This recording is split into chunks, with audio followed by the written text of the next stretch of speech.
दोस्तों, इस कहानी शुरुआत होती है एक रोमांचक सफर से जो मौत के सफर में बदल जाता है। अब एक शिप एक घनी धुंध में फंस जाती है और कहीं दूर दूर तक कुछ भी दिखाई नहीं देता है। तभी उनका एक आदमी टावर से देखता है और जोर से चिल्लाता है, बोलता है सामने चट्टान की दीवार है, और वो टावर को जोर से पकड़ लेता है। तभी जहाज एक चट्टान में जा टकरा जाती है। अचानक सामने एक विशालकाय दीवार दिखती है। ये स्कल आइलैंड होता है। और तभी एन, कहानी की जो मेन कैरेक्टर होती है, वो बाहर आती है और डर जाती है। एन को कुछ नहीं पता होता है आखिर वहां चल क्या रहा है, क्योंकि ये लोग एक फिल्म की शूटिंग के लिए आए होते हैं। तभी कार्ल, जो जहाज का कैप्टन होता है, वो अपनी जी जान लगाकर जहाज को घुमाने की बहुत कोशिश करता है, लेकिन जहाज एक विशालकाय चट्टान के पास जाके फंस जाता है। और तभी कोहरा साफ होने लगता है और जो फिल्म का डायरेक्टर होता है उसे अजीबो तरह के बने हुए चट्टानों की मूर्तियां दिखाती है, मानो जैसे कोई बड़ा सा जायंट सो रहा हो। उसके अगले पल डायरेक्टर चुपके से एक नाव तैयार कराता है और अपनी टीम को लेकर के आइलैंड की तरफ बढ़ने लगता है और अपनी पुराने जमाने की कैमरा उठाकर शूटिंग करने लगता है। कैप्टन और उनकी टीम वहीं जहाज पर रुक जाते हैं। जहाज का एक हिस्सा टूट चुका होता है उसकी मरम्मत करने के लिए। जैसे ही डायरेक्टर की टीम आइलैंड के तट पर पहुंचती है तो उन्हें हर जगह सिर्फ इंसानों के खोपड़ियां और हड्डियां नजर आ रहा होता है। वे लोग फिर भी नहीं रुकते, आगे बढ़ते जाते हैं। तभी वो लोग ब्रिज जैसा रास्ता क्रॉस करते हैं। वो लोग एक किला पर पहुंच जाते हैं जहां सिर्फ डरावने आदिवासी रहते हैं। तभी कुछ देर में बारिश चालू हो जाती है। डायरेक्टर जैसे ही दीवार में छुपने जाता है वो देखता है बहुत से आदिवासी दीवार के अंदर छुपे हुए हैं और वो बोलता है हमें यहाँ से चलना चाहिए।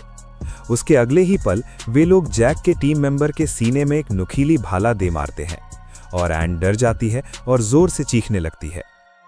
एन की चीख की आवाज जहाज तक पहुंच जाती है और सारे आदिवासी लोग मिलकर उन पर हमला कर देते हैं और एक की सिर धड़ से अलग कर देते हैं। उसके बाद जैक के सिर पर जोर से मारते हैं।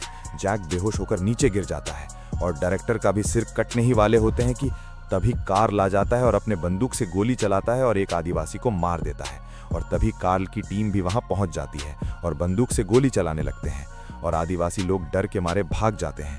कार्ल की टीम जैक के साथ सबको लेकर जहाज पर पहुंच जाते हैं और तभी उनका जहाज भी चालू हो जाता है और वे लोग वहां से निकलने ही वाले होते हैं। तभी एक आदिवासी चुपके से जहाज के अंदर घुस जाता है और एन को चुरा ले जाते हैं अपने देवता कॉन्ग को बलि चढ़ाने के लिए। और तभी जैक को एक आदिवासी का माला नीचे गिरा हुआ मिलता है। उसे शक हो जाता है और एन के रूम में जाके देखता है, लेकिन एन रूम में नहीं होती है। सारे सामान नीचे बिखरे हुए होते हैं। तभी जैक बिना रुके जाता और कैप्टन से बोलता है कि एन नहीं मिल रही। आदिवासी एन को उठा ले गए और तभी कैप्टन जहाज को बिना देरी किए रोकता है और सबको बंदूक थमा देता है और अपनी सारी टीम को लेकर उस किले पर एन को बचाने के लिए निकल जाता है। आदिवासी लोग एन को एक बड़ी सी दीवार के बाहर बांध देते हैं और मशालें जला देते हैं और एन को एक बड़ा सा बांस के बंबू में बांध करके आगे की तरफ धकेलने लगते हैं और जोर जोर से कॉन्ग कॉन्ग चिल्लाने लगते हैं। तभी जंगल से एन को एक दहाड़ सुनाई देती है और छटपटाने लगती है, लेकिन उसका हाथ बंधा होता, वो कुछ नहीं कर पाती। तभी अचानक से पेड़ों को चीरता हुआ एक पहाड़ जैसा गुरीला सामने आता है, कॉन्ग। एन उसे देखकर इतना डर जाती है मानो जैसे कि उसका दिल फट रहा हो। उसके अगले ही पल कैप्टन, कार्ल और जैक की टीम वहां पहुंच जाती है और तभी डायरेक्टर एक दीवार के पीछे से कॉन्ग को देखता है और डर से सहम जाता है। तभी उसके बाद कॉन्ग एन को खाता नहीं, उसे खिलौने की तरह उठाता और घने जंगल के अंधेरे में गायब हो जाता और जैक वहां पहुंचता और देखता रह जाता। अब कार्ल और जैक की टीम जंगल में एन की खोज पर निकल पड़ते हैं। हर कदम पर मौत का खतरा होता है, लेकिन वे लोग एन को खोजते खोजते पहाड़ के बीच में पहुंच जाते हैं और तभी जैक को कुछ निशान दिखाई देती है। जैक उस निशान के पास जाकर के देखता है और समझ जाता है कि वो निशान कॉन्ग के पैरों की है और सोचने लगता है कहीं कॉन्ग एन को खा ना लिया हो।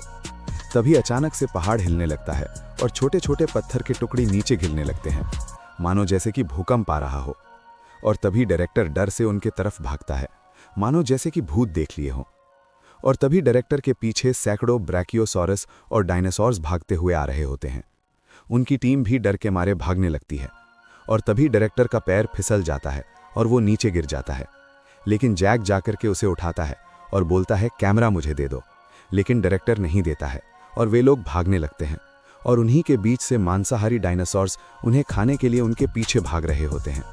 सभी लोग पैरों तले कुचलते बच रहे होते हैं कि तभी उनका एक आदमी एक चट्टान के पीछे छुप जाता है और उसे लगता है कि वो बच गया, लेकिन नहीं, वो अपने सर को ऊपर करके देखता तो उसके ऊपर भी एक डायनासोर्स होता है और डायनासोर्स उस बंदे के पीछे भागने लगता है।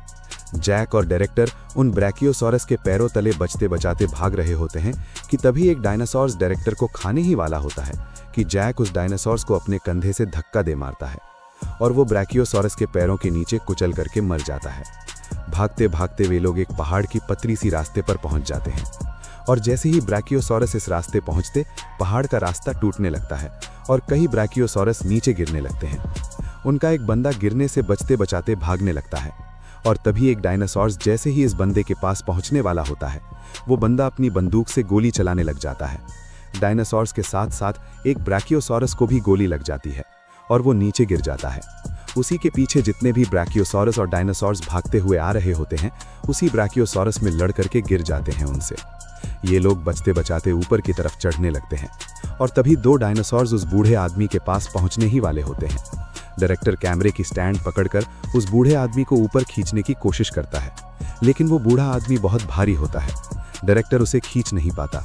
तभी बूढ़ा आदमी डायरेक्टर को बोलता है, मुझे छोड़, ये मेरा आखिरी पल है, और वो नीचे फिसल जाता है और डायनासोर्स उसे खा जाते हैं और वे सभी लोग देखते रह जाते हैं।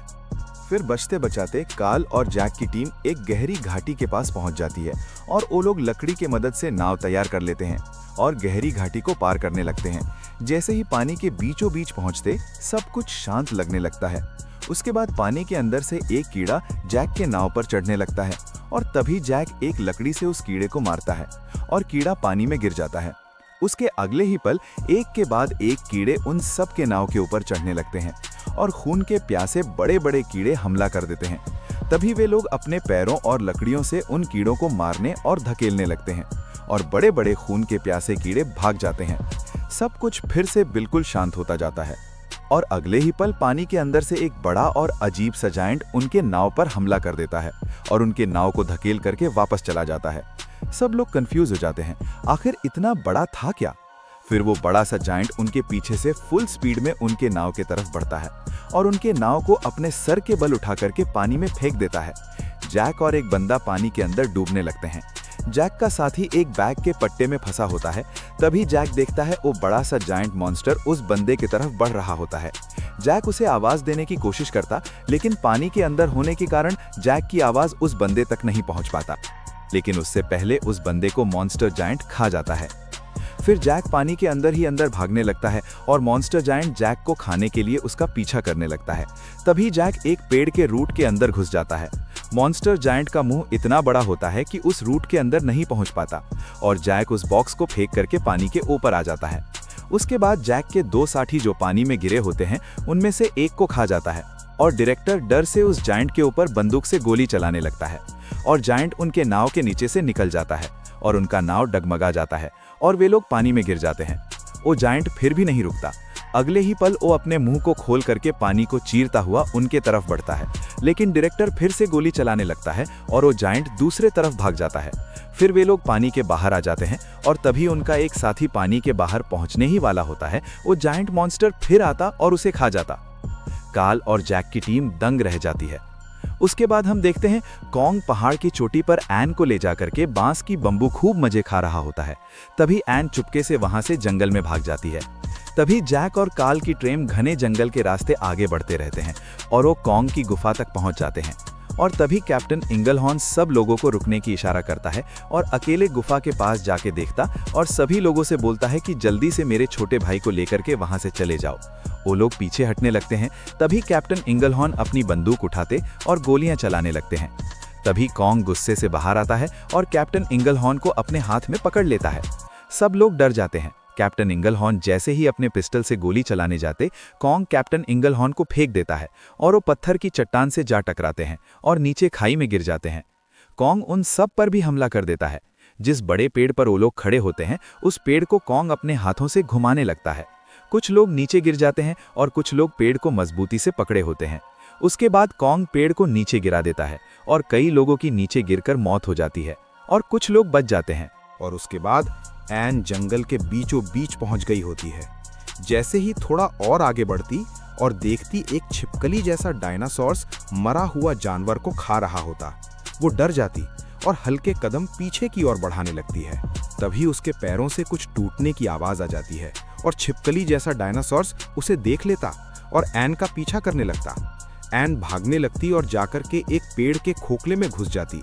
छिपकली जैसा डायनासोर्स फिर भी नहीं रुकता, वो खोखले को चीरता हुआ आगे बढ़ता। जैसे ही एन के पास पहुंचने वाला होता, तभी एन देखती है उस बड़े से छिपकली को कोई बाहर की तरफ खींच लेता और उसे खाने लगता। उसके बाद एक बड़ा सा गोजर एन की तरफ बढ़ने लगता और एन डर जाती है। तभी एक गोजर पीछे से एन के ऊपर चढ़ने लगता। एन उन गोजरों को फेंक करके जैसे ही बाहर आती, एक डायनासोर्स उस छिपकली को अपने मुंह में लिए उसे घूरने लगता और एन भागने लगती है। डायनासोर्स भी उसे खाने के लिए उसका पीछा करने लगता है। एन उस डायनासोर्स के मुंह के पास से बचते बचाते एक जगह फिसल जाती है और जंगल में एक पेड़ के रूट पर लेटकर छुप जाती है और डायनासोर्स उसे देख नहीं पाता और एन को खोजने वापस चला जाता है। उसके बाद एन के बगल से एक और डायनासोर्स उसे चुपके उसे देख रहा होता, लेकिन तभी एन भी उसे देख लेती और डायनासोर्स एन को खाने जाता, लेकिन हाँ, उसका मुंह एन तक नहीं पहुंच पाता। फिर डायनासोर्स जिस लकड़ी पर एन होती उसे नीचे गिराने की कोशिश करता और एन को झटका लग जाता और वो नीचे गिरने ही वाली होती है कि तभी एन उस रूट के एक हिस्से को पकड़ लेती और तभी कॉन्ग एक हीरो वाला एंट्री मारता है और पेड़ से लटक करके उस डायनासोर्स को एक लात मार देता है और तभी एन नीचे गिरने लगती, लेकिन कॉन्ग एन को पकड़ लेता है। फिर कॉन्ग और डायनासोर्स आपस में लड़ने लगते। तभी एन देखती पीछे से भी एक डायनासोर्स आ रहा होता और जैसे ही एन को खाने वाला होता कि कॉन्ग अपने हाथों से उसे रोकने की कोशिश करता, लेकिन कॉन्ग का हाथ उसके मुंह में फंस जाता और कॉन्ग उन्हें दूर फेंक देता। उसके बाद कॉन्ग एन को लेकर के पीछे की ओर बढ़ने लगता और तभी एक डायनासोर्स कॉन्ग के पीछे से हमला कर देता। तभी वे दोनों डायनासोर्स भी कॉन्ग पर हमला कर देते और कॉन्ग तीनों डायनासोर्स से फाइट करने लगता। तीनों डायनासोर्स बहुत कोशिश करते एन को खाने की, लेकिन कॉन्ग के होते नहीं खा पा रहे थे। तभी कॉन्ग एक डायनासोर्स को एक बड़ा सा पत्थर से उसके सर पर दे मारता है, लेकिन एक डायनासोर्स कॉन्ग के कंधे को अपने मुंह से पकड़ लेता और वे सभी नीचे गिरने लगते। तभी एन कॉन्ग के हाथ से छूट जाती, लेकिन कॉन्ग फिर अपने पैरों से एन को पकड़ लेता और नीचे खाई में गिरने ही वाला होता है कि तभी वो एक चट्टान को पकड़ करके लटक जाता और एक डायनासोर्स खाई में गिर जाता। उसके ऊपर वाला डायनासोर्स कॉन्ग के पास पहुंचता, लेकिन कॉन्ग उसे भी नीचे गिरा देता। वो डायनासोर्स गिरने से पहले कॉन्ग का पैर अपने मुंह से पकड़ लेता और कॉन्ग का हाथ छूट जाता है। डायनासोर्स के साथ कॉन्ग भी नीचे गिरने लगता और एन भी कॉन्ग के पैरों से छूट जाती है और रस्सी जैसे लटों में फंस जाती है और जो पहले वाला डायनासोर्स नीचे गिरा होता है वो भी एन के कुछ दूरी पर फंसा होता है। कॉन्ग एक डायनासोर से फाइट करते करते ऊपर की ओर देखता और सोचता कि अगर मैं जल्दी से ऊपर नहीं पहुंचा तो वो एन को खा जाएगा। एन थोड़ा थोड़ा उसके मुंह की निवाला बनने से बचती रहती। तभी कॉन्ग इतना जोर का घूसा मारता है कि डायनासोर्स नीचे गिर जाता है और कॉन्ग चट्टान को पकड़ करके ऊपर की तरफ चढ़ने लगता है, क्योंकि एन को भी तो बचाना है। डायनासोर्स जैसे ही एन को खाने वाला होता, कॉन्ग उस डायनासोर्स के पास पहुंचता है और पूंछ को पकड़ करके लटक जाता है। फिर एन गिरने लगती है और डायनासोर्स की दांत को पकड़ लेती है और नीचे से मुंह फैलाए एक डायनासोर्स एन का इंतजार करने लगता है कि एन कब मेरे मुंह में गिरे, मैं उसे खा जाऊं। लेकिन नहीं, कॉन्ग नीचे वाले डायनासोर्स को टार्जन के स्टाइल में ऐसा मारता है कि डायनासोर्स का भरता बन जाता है और तभी एन भी नीचे गिरने लगती है। कॉन्ग उसे अपने पैरों से पकड़ने की कोशिश करता, लेकिन उसका पैर एन तक नहीं पहुंचता। फिर एन डायनासोर्स के बिल्कुल मुंह पर गिर जाती है और डायनासोर्स का नाक पकड़ लेती है और डायनासोर्स के साथ साथ एन भी नीचे गिर जाती है। तभी कॉन्ग एक डायनासोर्स को चट्टान में दे मारता है और एन उठ करके भागने लगती है। लेकिन डायनासोर्स पता नहीं किस मटेरियल का बना होता है कि मरता ही नहीं, वो भी एन का पीछा करने लगता है। जैसे ही डायनासोर्स एन के पास पहुंचने वाला होता है कि कॉन्ग एक बड़ा सा छलांग लगा करके एन के पास आ पहुंचता है। एन कॉन्ग की तरफ धीरे धीरे कदम बढ़ाती जाती है और डायनासोर्स भी आगे बढ़ता जाता है। फिर गुस्सा करके कॉन्ग दहाड़ता है और डायनासोर्स से भिड़ जाता है और उसका जबड़ा पकड़ करके पटक देता है। जैसे ही कॉन्ग डायनासोर्स का मुंह फाड़ने वाला होता, डायनासोर्स अपना मुंह बंद कर लेता है, लेकिन नहीं, कॉन्ग फिर से उसे एक घूसा मारता है और डायनासोर्स का मुंह फाड़ देता है।